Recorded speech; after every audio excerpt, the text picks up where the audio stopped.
the presuppositions that we take, and what's neat about if we is that we're theologians and economists coming together to try to be interdisciplinary and create this framework in which people can think through who they are and what they're supposed to do or how they're supposed to think about the world.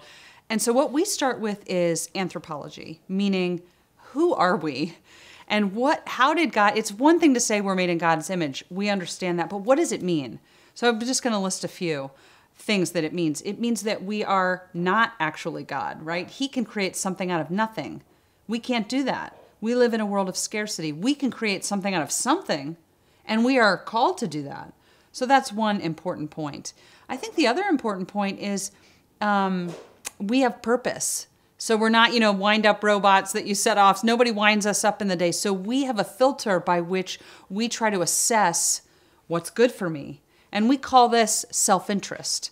Now, self-interest is different than greed, but we do say that everybody is self-interested, meaning they try to do what they think is best for them, and they try to do it at the lowest possible cost. And then the other thing is just that we're limited. We can't do everything on our own. So part of our anthropology is that we're social.